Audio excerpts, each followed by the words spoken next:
थोड़ा सा आप इस मैप को देखें। साथियों, बात है 1991 की। वर्ष 1991 में ऐसा हुआ कि यूएसएसआर का विघटन हुआ 15 देशों में। उनमें से सबसे बड़ा देश जो बना उसका नाम रशिया था, और उसके बाद में जो अन्य देश रहे, छोटे छोटे जो देश रहे, उनमें आपके सामने यहां पर दिखाई दे रहे छोटे छोटे देशों में ये सारे देश शामिल थे। एक देश था जिसका नाम यूक्रेन था।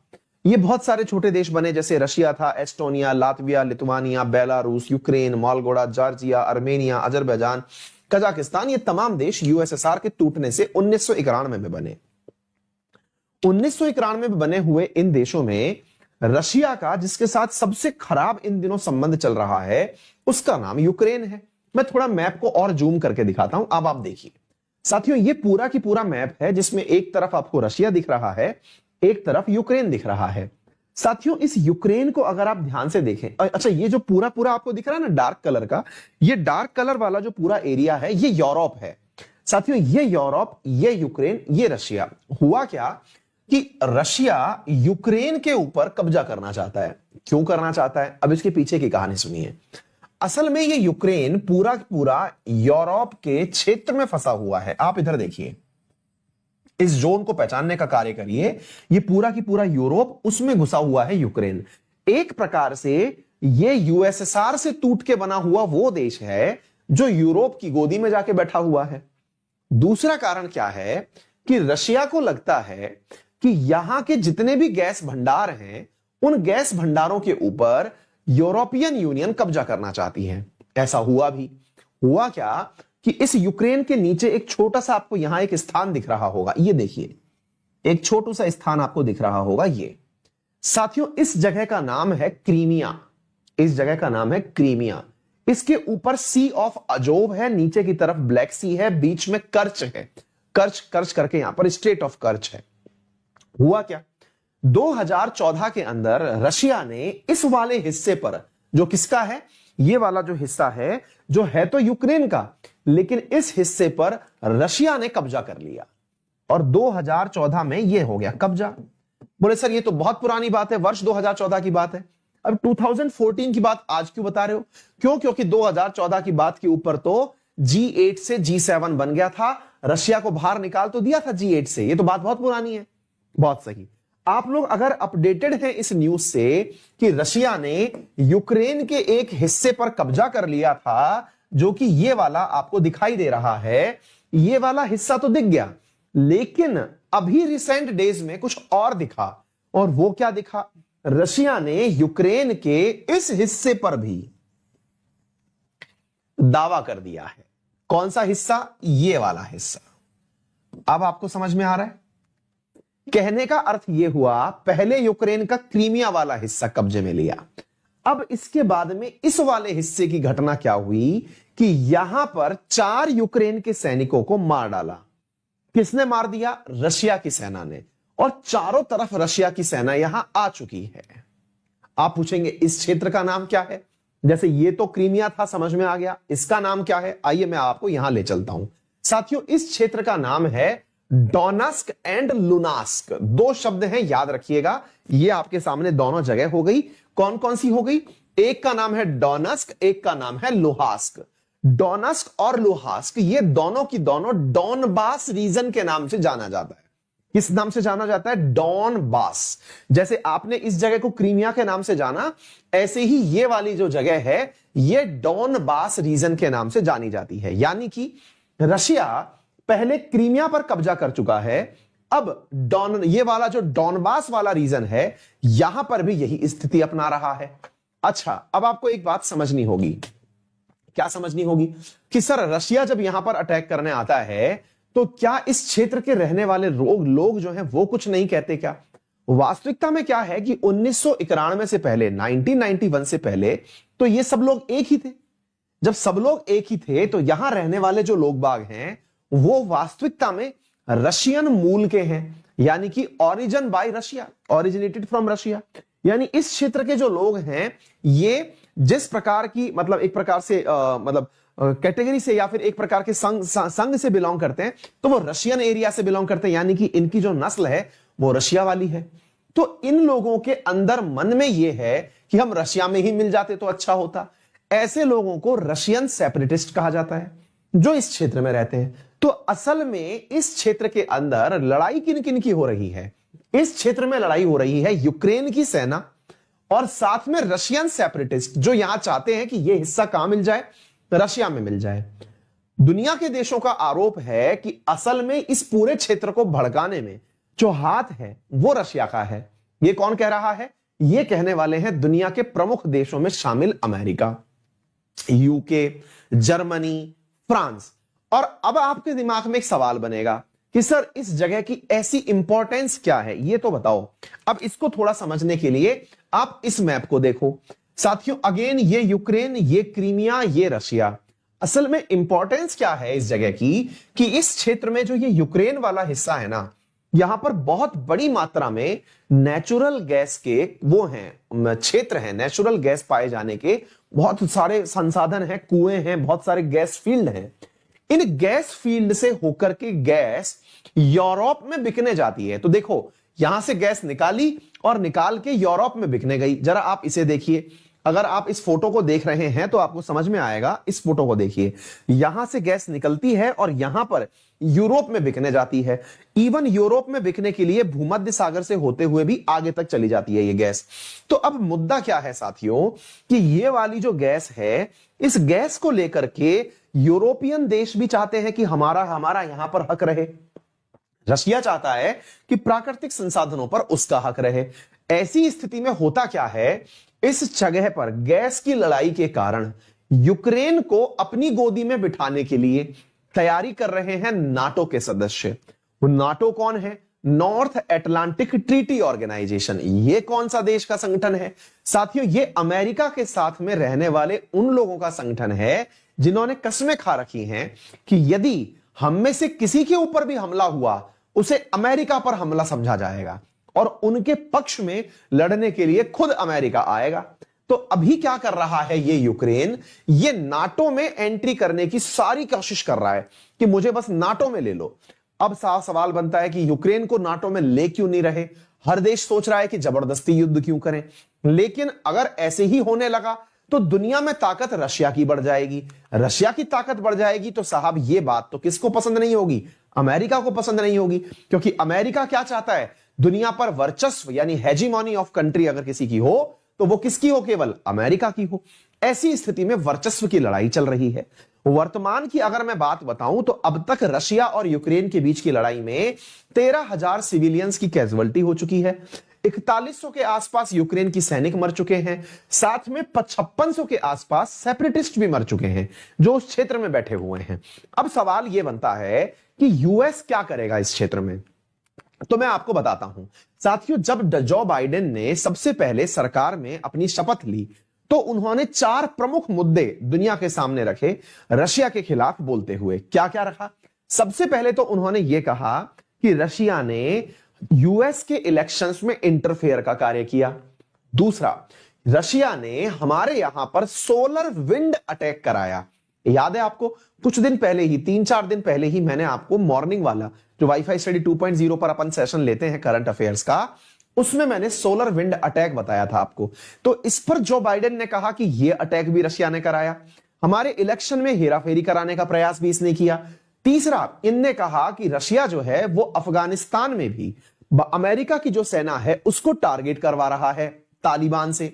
इसके साथ साथ रशिया जो है वो अलेक्स नवेल्नी, जो कि रशिया के अंदर लोकतंत्र को बचाने के लिए नेता हैं, उनको जहर देने के मरवाने का कार्य कर रहा है। इन 4 मुद्दों के ऊपर बाइडेन ने आते ही रशिया को घेर लिया था। कहने का अर्थ यह है कि बाइडेन जो है वो रशिया को पूरी तरह धमकी देने की स्थिति में आ चुके हैं। एक नया मुद्दा यह बन चुका है कि यूक्रेन के केस में अभी रिसेंटली, अभी अप्रैल की न्यूज है कि यूएस ने वार्न कर दिया है रशिया को कि अगर आप लोगों ने ईस्टर्न यूक्रेन के ऊपर कोई भी कब्जा करने का हरकत की तो आपको इसके गंभीर परिणाम भुगतने होंगे। गंभीर परिणामों में क्या हो सकता है? तो यूएस ने कहा है कि हम अपने 2 लड़ाकू जहाज ब्लैक सी में भेज रहे हैं। अच्छा, ये ब्लैक सी कहां है? एक बार के लिए मैप पर देखिए। अगर आपने सारे के सारे मैप देखे, हालांकि मैंने बहुत ढंग से दिखाए थे आपको, तो ये तो था सी ऑफ अजोव, इसके बीच में यहां थी कर्च स्ट्रेट, यहां पर है ब्लैक सी, ब्लैक सी के नीचे कौन है? टर्की। तो असल में क्या है कि टर्की से होकर के ही आप कहां जा सकते हैं? यहां पर जा सकते हैं। कौन सी जगह? ब्लैक सी पर। तो जब टर्की से पूछा गया कि क्या यूएस ने आपके क्षेत्र में होने की जाने की परमिशन मांगी, तो पता चला कि टर्की ने अपने द्वारा कहा कि नहीं, अभी तक हमसे किसी प्रकार की परमिशन नहीं मांगी गई है। और टर्की ने खुद से कंफर्म कर दिया कि नहीं, अभी तक अमेरिकी लड़ाकू विमान हमारे यहां से नहीं निकले, अगर निकलेंगे तो उन्हें 14 दिन पहले हमसे परमिशन लेनी होगी। यानी लड़ाकू पानी के जहाज ब्लैक सी में जाएंगे तो पहले हमसे उनको यहां पर परमिशन लेनी होगी। आगे बात समझ में? बोलते हैं ऐसे, इनके क्रेमलिन बोलते हैं। उसके प्रवक्ता ने कहा है कि रशिया के संसाधनों का उपयोग रशिया करना जानता है, उसकी सेना का उपयोग करना वो जानता है, उसकी सेना का सदुपयोग कहां होगा हमें पता है, तो हमें कोई ना बताए। अर्थात मुद्दा सिंपल है कि यहां पर रशिया भी फ्रंट फुट पर खेलने को तैयार है। अगर ऐसा होता है तो नाटो देश, साथ में यूके यूएस तो पता है ही, नाटो के सदस्य ही हैं, और रशिया यदि ये यूक्रेन के मसले पर आमने सामने आ गए तो दुनिया को गंभीर संकट देखने पड़ सकते हैं।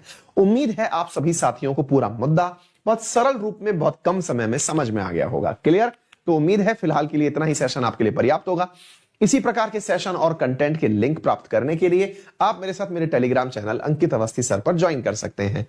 आप यूपीएससी में मेरे साथ paid courses plus special classes भी हर दिन आपको मालूम होना चाहिए, हर रविवार को यहां पर एक कॉम्बैट आयोजित किया जाता है। अनअकैडमी पर तमाम प्रकार के कोर्सेज हैं, प्लस आइकॉनिक, हर जगह आप 10% का डिफरेंस प्राप्त कर सकते हैं अमाउंट में, अंकित 10 यूज करके। ठीक है बेटा, तो फिलहाल के लिए इतना ही। आपका दिन मंगल में हो। धन्यवाद। थोड़ा सा आप इस मैप को देखें साथियों। बात है 1991 की। वर्ष 1991 में ऐसा हुआ कि यूएसएसआर का विघटन हुआ 15 देशों में। उनमें से सबसे बड़ा देश जो बना उसका नाम रशिया था, और उसके बाद में जो अन्य देश रहे, छोटे छोटे जो देश रहे, उनमें आपके सामने यहां पर दिखाई दे रहे छोटे छोटे देशों में ये सारे देश शामिल थे। एक देश था जिसका नाम यूक्रेन था। ये बहुत सारे छोटे देश बने, जैसे रशिया था, Estonia, Latvia, Lithuania, Belarus, Ukraine, Moldova, Georgia, Armenia, Azerbaijan, Kazakhstan. ये तमाम देश यूएसएसआर के टूटने से 1991 में बने। 1991 में बने हुए इन देशों में रशिया का, जिसके साथ सबसे खराब इन दिनों संबंध चल रहा है, उसका नाम यूक्रेन है। मैं थोड़ा मैप को और जूम करके दिखाता हूं, अब आप देखिए साथियों। ये पूरा की पूरा मैप है जिसमें एक तरफ आपको रशिया दिख रहा है, एक तरफ यूक्रेन दिख रहा है। साथियों इस यूक्रेन को अगर आप ध्यान से देखें, अच्छा ये जो पूरा पूरा आपको दिख रहा है ना डार्क कलर का, ये डार्क कलर वाला जो पूरा एरिया है ये यूरोप है। साथियों ये यूरोप, ये यूक्रेन, ये रशिया। हुआ क्या कि रशिया यूक्रेन के ऊपर कब्जा करना चाहता है। क्यों करना चाहता है? अब इसके पीछे की कहानी सुनिए। असल में ये यूक्रेन पूरा पूरा यूरोप के क्षेत्र में फंसा हुआ है। आप इधर देखिए, इस जोन को पहचानने का कार्य करिए। ये पूरा की पूरा यूरोप, उसमें घुसा हुआ है यूक्रेन। एक प्रकार से ये यूएसएसआर से टूट के बना हुआ वो देश है जो यूरोप की गोदी में जाके बैठा हुआ है। दूसरा कारण क्या है कि रशिया को लगता है कि यहां के जितने भी गैस भंडार हैं, उन गैस भंडारों के ऊपर यूरोपियन यूनियन कब्जा करना चाहती है। ऐसा हुआ भी। हुआ क्या कि इस यूक्रेन के नीचे एक छोटा सा आपको यहां एक स्थान दिख रहा होगा, ये देखिए, एक छोटा सा स्थान आपको दिख रहा होगा। ये साथियों इस जगह का नाम है क्रीमिया। इस जगह का नाम है क्रीमिया। इसके ऊपर सी ऑफ अजोव है, नीचे की तरफ ब्लैक सी है, बीच में कर्च है, कर्च कर्च करके यहां पर स्टेट ऑफ कर्च है। हुआ क्या, 2014 के अंदर रशिया ने इस वाले हिस्से पर, जो किसका है, ये वाला जो हिस्सा है, जो है तो यूक्रेन का, लेकिन इस हिस्से पर रशिया ने कब्जा कर लिया, और 2014 में यह हो गया कब्जा। बोले सर ये तो बहुत पुरानी बात है, वर्ष 2014 की बात है। अब 2014 की बात आज क्यों बता रहे हो? क्यों? क्योंकि 2014 की बात के ऊपर तो G8 से G7 बन गया था, रशिया को बाहर निकाल तो दिया था G8 से। ये तो बात बहुत पुरानी है। बहुत सही। आप लोग अगर अपडेटेड हैं इस न्यूज से कि रशिया ने यूक्रेन के एक हिस्से पर कब्जा कर लिया था, जो कि ये वाला आपको दिखाई दे रहा है, ये वाला हिस्सा तो दिख गया, लेकिन अभी रिसेंट डेज में कुछ और दिखा। और वो क्या दिखा? रशिया ने यूक्रेन के इस हिस्से पर भी दावा कर दिया है। कौन सा हिस्सा? ये वाला हिस्सा। अब आपको समझ में आ रहा है? कहने का अर्थ यह हुआ, पहले यूक्रेन का क्रीमिया वाला हिस्सा कब्जे में लिया। अब इसके बाद में इस वाले हिस्से की घटना क्या हुई कि यहां पर 4 यूक्रेन के सैनिकों को मार डाला। किसने मार दिया? रशिया की सेना ने। और चारों तरफ रशिया की सेना यहां आ चुकी है। आप पूछेंगे इस क्षेत्र का नाम क्या है? जैसे ये तो क्रीमिया था, समझ में आ गया। इसका नाम क्या है? आइए मैं आपको यहां ले चलता हूं। साथियों, इस क्षेत्र का नाम है डोनेस्क एंड लुनास्क। 2 शब्द हैं, याद रखिएगा। ये आपके सामने दोनों जगह हो गई। कौन कौन सी हो गई? एक का नाम है डोनेस्क, एक का नाम है लुहास्क। डोनेस्क और लुहास्क ये दोनों की दोनों डॉनबास रीजन के नाम से जाना जाता है। किस नाम से जाना जाता है? डॉनबास। जैसे आपने इस जगह को क्रीमिया के नाम से जाना, ऐसे ही ये वाली जो जगह है ये डॉनबास रीजन के नाम से जानी जाती है। यानी कि रशिया पहले क्रीमिया पर कब्जा कर चुका है, अब ये वाला जो डॉनबास वाला रीजन है यहां पर भी यही स्थिति अपना रहा है। अच्छा, अब आपको एक बात समझनी होगी। क्या समझनी होगी? कि सर रशिया जब यहां पर अटैक करने आता है तो क्या इस क्षेत्र के रहने वाले लोग जो हैं वो कुछ नहीं कहते क्या? वास्तविकता में क्या है कि 1991 से पहले, 1991 से पहले तो ये सब लोग एक ही थे। जब सब लोग एक ही थे तो यहां रहने वाले जो लोग बाग हैं वो वास्तविकता में रशियन मूल के हैं, यानी कि origin bye Russia, originated from Russia. यानी इस क्षेत्र के जो लोग हैं ये जिस प्रकार की मतलब एक प्रकार से कैटेगरी से या फिर एक प्रकार के संघ से बिलोंग करते हैं तो वो रशियन एरिया से बिलोंग करते हैं, यानी कि इनकी जो नस्ल है वो रशिया वाली है। तो इन लोगों के अंदर मन में ये है कि हम रशिया में ही मिल जाते तो अच्छा होता। ऐसे लोगों को रशियन सेपरेटिस्ट कहा जाता है जो इस क्षेत्र में रहते हैं। तो असल में इस क्षेत्र के अंदर लड़ाई किन किन की हो रही है? इस क्षेत्र में लड़ाई हो रही है यूक्रेन की सेना और साथ में रशियन सेपरेटिस्ट जो यहां चाहते हैं कि यह हिस्सा कहां मिल जाए? रशिया में मिल जाए। दुनिया के देशों का आरोप है कि असल में इस पूरे क्षेत्र को भड़काने में जो हाथ है वो रशिया का है। यह कौन कह रहा है? यह कहने वाले हैं दुनिया के प्रमुख देशों में शामिल अमेरिका, यूके, जर्मनी, फ्रांस। और अब आपके दिमाग में एक सवाल बनेगा कि सर इस जगह की ऐसी इंपॉर्टेंस क्या है, ये तो बताओ। अब इसको थोड़ा समझने के लिए आप इस मैप को देखो। साथियों, अगेन ये यूक्रेन, ये क्रीमिया, ये रशिया। असल में इंपॉर्टेंस क्या है इस जगह की कि इस क्षेत्र में जो ये यूक्रेन वाला हिस्सा है ना, यहां पर बहुत बड़ी मात्रा में नेचुरल गैस के वो हैं क्षेत्र हैं, नेचुरल गैस पाए जाने के बहुत सारे संसाधन हैं, कुएं हैं, बहुत सारे गैस फील्ड हैं। इन गैस फील्ड से होकर के गैस यूरोप में बिकने जाती है। तो देखो यहां से गैस निकाली और निकाल के यूरोप में बिकने गई। जरा आप इसे देखिए, अगर आप इस फोटो को देख रहे हैं तो आपको समझ में आएगा। इस फोटो को देखिए, यहां से गैस निकलती है और यहां पर यूरोप में बिकने जाती है। इवन यूरोप में बिकने के लिए भूमध्य सागर से होते हुए भी आगे तक चली जाती है ये गैस। तो अब मुद्दा क्या है साथियों कि ये वाली जो गैस है, इस गैस को लेकर के यूरोपियन देश भी चाहते हैं कि हमारा यहां पर हक रहे। रशिया चाहता है कि प्राकृतिक संसाधनों पर उसका हक रहे। ऐसी स्थिति में होता क्या है, इस जगह पर गैस की लड़ाई के कारण यूक्रेन को अपनी गोदी में बिठाने के लिए तैयारी कर रहे हैं नाटो के सदस्य। वो नाटो कौन है? North Atlantic Treaty Organisation. ये कौन सा देश का संगठन है साथियों? ये अमेरिका के साथ में रहने वाले उन लोगों का संगठन है जिन्होंने कस्में खा रखी हैं कि यदि हम में से किसी के ऊपर भी हमला हुआ उसे अमेरिका पर हमला समझा जाएगा और उनके पक्ष में लड़ने के लिए खुद अमेरिका आएगा। तो अभी क्या कर रहा है ये यूक्रेन? ये नाटो में एंट्री करने की सारी कोशिश कर रहा है कि मुझे बस नाटो में ले लो। अब साफ सवाल बनता है कि यूक्रेन को नाटो में ले क्यों नहीं रहे? हर देश सोच रहा है कि जबरदस्ती युद्ध क्यों करें। लेकिन अगर ऐसे ही होने लगा तो दुनिया में ताकत रशिया की बढ़ जाएगी। रशिया की ताकत बढ़ जाएगी तो साहब ये बात तो किसको पसंद नहीं होगी? अमेरिका को पसंद नहीं होगी। क्योंकि अमेरिका क्या चाहता है? दुनिया पर वर्चस्व यानी हेजीमोनी ऑफ कंट्री अगर किसी की हो तो वो किसकी हो? केवल अमेरिका की हो। ऐसी स्थिति में वर्चस्व की लड़ाई चल रही है। वर्तमान की अगर मैं बात बताऊं तो अब तक रशिया और यूक्रेन के बीच की लड़ाई में 13,000 सिविलियंस की कैजुअल्टी हो चुकी है। 4100 के आसपास यूक्रेन की सैनिक मर चुके हैं, साथ में 5600 के आसपास सेपरेटिस्ट भी मर चुके हैं जो उस क्षेत्र में बैठे हुए हैं। अब सवाल यह बनता है कि यूएस क्या करेगा इस क्षेत्र में। तो मैं आपको बताता हूं साथियों, जब जो बाइडेन ने सबसे पहले सरकार में अपनी शपथ ली तो उन्होंने 4 प्रमुख मुद्दे दुनिया के सामने रखे रशिया के खिलाफ बोलते हुए। क्या क्या रखा?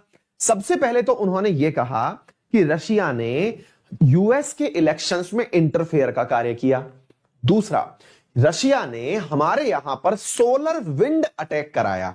याद है आपको, कुछ दिन पहले ही, 3-4 दिन पहले ही मैंने आपको मॉर्निंग वाला जो वाईफाई स्टडी 2.0 पर अपन सेशन लेते हैं करंट अफेयर्स का, उसमें मैंने सोलर विंड अटैक बताया था आपको। तो इस पर जो बाइडेन ने कहा कि यह अटैक भी रशिया ने कराया, हमारे इलेक्शन में हेराफेरी कराने का प्रयास भी इसने किया। तीसरा, इनने कहा कि रशिया जो है वो अफगानिस्तान में भी अमेरिका की जो सेना है उसको टारगेट करवा रहा है तालिबान से। इसके साथ साथ रशिया जो है वो अलेक्स नवेल्नी, जो कि रशिया के अंदर लोकतंत्र को बचाने के लिए नेता हैं, उनको जहर देने के मरवाने का कार्य कर रहा है। इन 4 मुद्दों के ऊपर बाइडेन ने आते ही रशिया को घेर लिया था।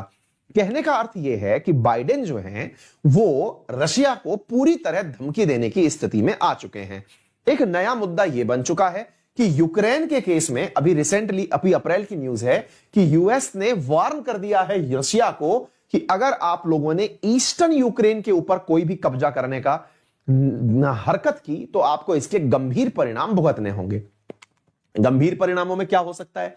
तो यूएस ने कहा है कि हम अपने 2 लड़ाकू जहाज ब्लैक सी में भेज रहे हैं। अच्छा, ये ब्लैक सी कहां है? एक बार के लिए मैप पर देखिए। अगर आपने सारे के सारे मैप देखे, हालांकि मैंने बहुत ढंग से दिखाए थे आपको, तो ये तो था सी ऑफ अजोव, इसके बीच में यहां थी कर्च स्ट्रेट, यहां पर है ब्लैक सी। ब्लैक सी के नीचे कौन है? टर्की। तो असल में क्या है कि टर्की से होकर के ही आप कहां जा सकते हैं? यहां पर जा सकते हैं। कौन सी जगह? ब्लैक सी पर।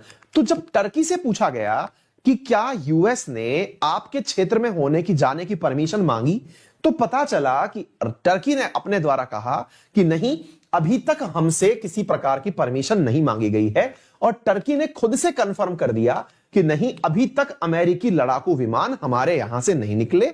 अगर निकलेंगे तो उन्हें 14 दिन पहले हमसे परमिशन लेनी होगी। यानी लड़ाकू पानी के जहाज ब्लैक सी में जाएंगे तो पहले हमसे उनको यहां पर परमिशन लेनी होगी।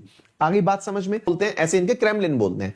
उसके प्रवक्ता ने कहा है कि रशिया के संसाधनों का उपयोग रशिया करना जानता है, उसकी सेना का उपयोग करना वो जानता है, उसकी सेना का सदुपयोग कहां होगा हमें पता है, तो हमें कोई ना बताए। अर्थात मुद्दा सिंपल है कि यहां पर रशिया भी फ्रंट फुट पर खेलने को तैयार है। अगर ऐसा होता है तो नाटो देश, साथ में यूके, यूएस तो पता है ही नाटो के सदस्य ही हैं, और रशिया, यदि ये यूक्रेन के मसले पर आमने सामने आ गए तो दुनिया को गंभीर संकट देखने पड़ सकते हैं। उम्मीद है आप सभी साथियों को पूरा मुद्दा बहुत सरल रूप में बहुत कम समय में समझ में आ गया होगा। क्लियर? तो उम्मीद है फिलहाल के लिए इतना ही सेशन आपके लिए पर्याप्त होगा। इसी प्रकार के सेशन और कंटेंट के लिंक प्राप्त करने के लिए आप मेरे साथ मेरे टेलीग्राम चैनल अंकित अवस्थी सर पर ज्वाइन कर सकते हैं। आप यूपीएससी में मेरे साथ paid courses plus special classes भी पढ़। हर दिन आपको मालूम होना चाहिए, हर रविवार को यहां पर एक कॉम्बैट आयोजित किया जाता है। अनअकैडमी पर तमाम प्रकार के कोर्सेज हैं, प्लस आइकॉनिक। हर जगह आप 10% का डिफरेंस प्राप्त कर सकते हैं अमाउंट में, अंकित 10 यूज करके। ठीक है बेटा? तो फिलहाल के लिए इतना ही। आपका दिन मंगल में हो। धन्यवाद। थोड़ा सा आप इस मैप को देखें साथियों। बात है 1991 की। वर्ष 1991 में ऐसा हुआ कि यूएसएसआर का विघटन हुआ 15 देशों में। उनमें से सबसे बड़ा देश जो बना उसका नाम रशिया था, और उसके बाद में जो अन्य देश रहे, छोटे छोटे जो देश रहे, उनमें आपके सामने यहां पर दिखाई दे रहे छोटे छोटे देशों में ये सारे देश शामिल थे। एक देश था जिसका नाम यूक्रेन था। ये बहुत सारे छोटे देश बने, जैसे रशिया था, Estonia, Latvia, Lithuania, Belarus, Ukraine, Moldova, Georgia, Armenia, Azerbaijan, Kazakhstan. ये तमाम देश यूएसएसआर के टूटने से 1991 में बने। 1991 में बने हुए इन देशों में रशिया का जिसके साथ सबसे खराब इन दिनों संबंध चल रहा है उसका नाम यूक्रेन है। मैं थोड़ा मैप को और जूम करके दिखाता हूं, अब आप देखिए साथियों। ये पूरा की पूरा मैप है जिसमें एक तरफ आपको रशिया दिख रहा है, एक तरफ यूक्रेन दिख रहा है। साथियों इस यूक्रेन को अगर आप ध्यान से देखें, अच्छा ये जो पूरा पूरा आपको दिख रहा है ना डार्क कलर का, ये डार्क कलर वाला जो पूरा एरिया है ये यूरोप है। साथियों ये यूरोप, ये यूक्रेन, ये रशिया। हुआ क्या कि रशिया यूक्रेन के ऊपर कब्जा करना चाहता है। क्यों करना चाहता है, अब इसके पीछे की कहानी सुनिए। असल में ये यूक्रेन पूरा पूरा यूरोप के क्षेत्र में फंसा हुआ है। आप इधर देखिए, इस जोन को पहचानने का कार्य करिए। ये पूरा की पूरा यूरोप, उसमें घुसा हुआ है यूक्रेन। एक प्रकार से ये यूएसएसआर से टूट के बना हुआ वो देश है जो यूरोप की गोदी में जाके बैठा हुआ है। दूसरा कारण क्या है कि रशिया को लगता है कि यहां के जितने भी गैस भंडार हैं, उन गैस भंडारों के ऊपर यूरोपियन यूनियन कब्जा करना चाहती है। ऐसा हुआ भी। हुआ क्या कि इस यूक्रेन के नीचे एक छोटा सा, आपको यहां एक स्थान दिख रहा होगा, ये देखिए, एक छोटा सा स्थान आपको दिख रहा होगा। ये साथियों, इस जगह का नाम है क्रीमिया। इस जगह का नाम है क्रीमिया। इसके ऊपर सी ऑफ अजोव है, नीचे की तरफ ब्लैक सी है, बीच में कर्च है। कर्च कर्च करके यहां पर स्टेट ऑफ कर्च है। हुआ क्या, 2014 के अंदर रशिया ने इस वाले हिस्से पर, जो किसका है, ये वाला जो हिस्सा है, जो है तो यूक्रेन का, लेकिन इस हिस्से पर रशिया ने कब्जा कर लिया और 2014 में ये हो गया कब्जा। बोले सर ये तो बहुत पुरानी बात है, वर्ष 2014 की बात है। अब 2014 की बात आज क्यों बता रहे हो? क्यों? क्योंकि 2014 की बात के ऊपर तो G8 से G7 बन गया था, रशिया को बाहर निकाल तो दिया था G8 से। ये तो बात बहुत पुरानी है। बहुत सही। आप लोग अगर अपडेटेड हैं इस न्यूज से कि रशिया ने यूक्रेन के एक हिस्से पर कब्जा कर लिया था, जो कि ये वाला आपको दिखाई दे रहा है, ये वाला हिस्सा तो दिख गया, लेकिन अभी रिसेंट डेज में कुछ और दिखा। और वो क्या दिखा? रशिया ने यूक्रेन के इस हिस्से पर भी दावा कर दिया है। कौन सा हिस्सा? ये वाला हिस्सा। अब आपको समझ में आ रहा है? कहने का अर्थ यह हुआ, पहले यूक्रेन का क्रीमिया वाला हिस्सा कब्जे में लिया, अब इसके बाद में इस वाले हिस्से की घटना क्या हुई कि यहां पर 4 यूक्रेन के सैनिकों को मार डाला। किसने मार दिया? रशिया की सेना ने। और चारों तरफ रशिया की सेना यहां आ चुकी है। आप पूछेंगे इस क्षेत्र का नाम क्या है? जैसे ये तो क्रीमिया था, समझ में आ गया। इसका नाम क्या है? आइए मैं आपको यहां ले चलता हूं। साथियों, इस क्षेत्र का नाम है डोनेस्क एंड लुनास्क। 2 शब्द हैं, याद रखिएगा। ये आपके सामने दोनों जगह हो गई। कौन कौन सी हो गई? एक का नाम है डोनेस्क, एक का नाम है लुहास्क। डोनेस्क और लुहास्क ये दोनों की दोनों डॉनबास रीजन के नाम से जाना जाता है। किस नाम से जाना जाता है? डॉनबास। जैसे आपने इस जगह को क्रीमिया के नाम से जाना, ऐसे ही ये वाली जो जगह है, ये डॉनबास रीजन के नाम से जानी जाती है। यानी कि रशिया पहले क्रीमिया पर कब्जा कर चुका है, अब ये वाला जो डॉनबास वाला रीजन है, यहां पर भी यही स्थिति अपना रहा है। अच्छा, अब आपको एक बात समझनी होगी। क्या समझनी होगी? कि सर रशिया जब यहां पर अटैक करने आता है, तो क्या इस क्षेत्र के रहने वाले लोग जो हैं वो कुछ नहीं कहते क्या? वास्तविकता में क्या है कि 1991 से पहले, 1991 से पहले तो ये सब लोग एक ही थे। जब सब लोग एक ही थे, तो यहां रहने वाले जो लोग बाग हैं, वो वास्तविकता में रशियन मूल के हैं। यानी कि origin bye Russia, originated from Russia. यानी इस क्षेत्र के जो लोग हैं, ये जिस प्रकार की, मतलब एक प्रकार से कैटेगरी से या फिर एक प्रकार के संघ से बिलोंग करते हैं, तो वो रशियन एरिया से बिलोंग करते हैं। यानी कि इनकी जो नस्ल है वो रशिया वाली है। तो इन लोगों के अंदर मन में ये है कि हम रशिया में ही मिल जाते तो अच्छा होता। ऐसे लोगों को रशियन सेपरेटिस्ट कहा जाता है, जो इस क्षेत्र में रहते हैं। तो असल में इस क्षेत्र के अंदर लड़ाई किन किन की हो रही है? इस क्षेत्र में लड़ाई हो रही है यूक्रेन की सेना और साथ में रशियन सेपरेटिस्ट, जो यहां चाहते हैं कि यह हिस्सा कहां मिल जाए? रशिया में मिल जाए। दुनिया के देशों का आरोप है कि असल में इस पूरे क्षेत्र को भड़काने में जो हाथ है वो रशिया का है। ये कौन कह रहा है? ये कहने वाले हैं दुनिया के प्रमुख देशों में शामिल अमेरिका, यूके, जर्मनी, फ्रांस। और अब आपके दिमाग में एक सवाल बनेगा कि सर इस जगह की ऐसी इंपॉर्टेंस क्या है, ये तो बताओ। अब इसको थोड़ा समझने के लिए आप इस मैप को देखो। साथियों, अगेन ये यूक्रेन, ये क्रीमिया, ये रशिया।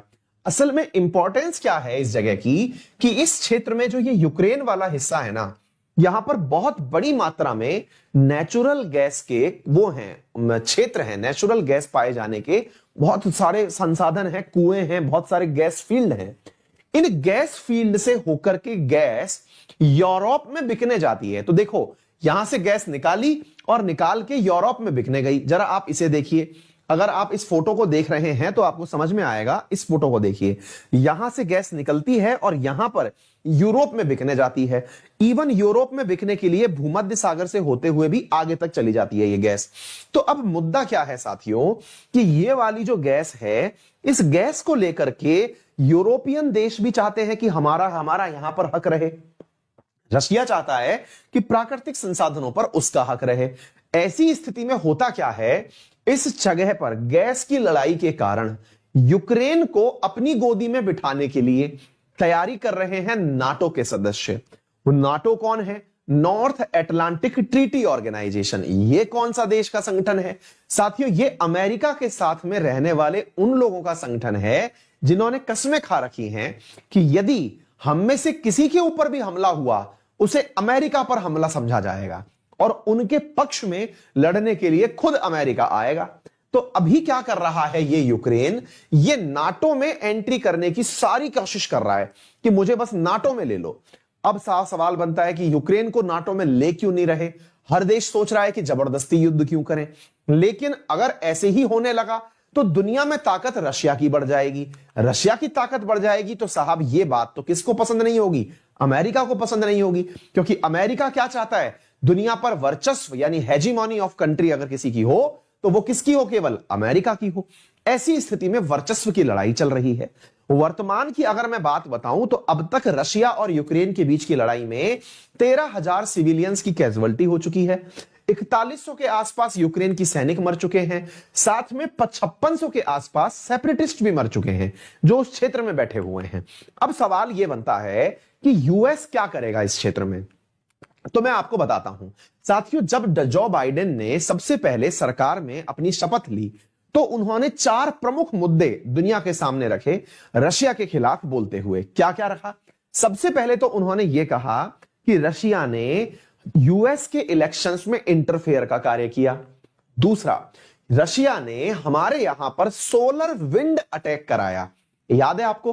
कुछ दिन पहले ही, 3-4 दिन पहले ही मैंने आपको मॉर्निंग वाला जो वाईफाई स्टडी 2.0 पर अपन सेशन लेते हैं करंट अफेयर्स का, उसमें मैंने सोलर विंड अटैक बताया था आपको।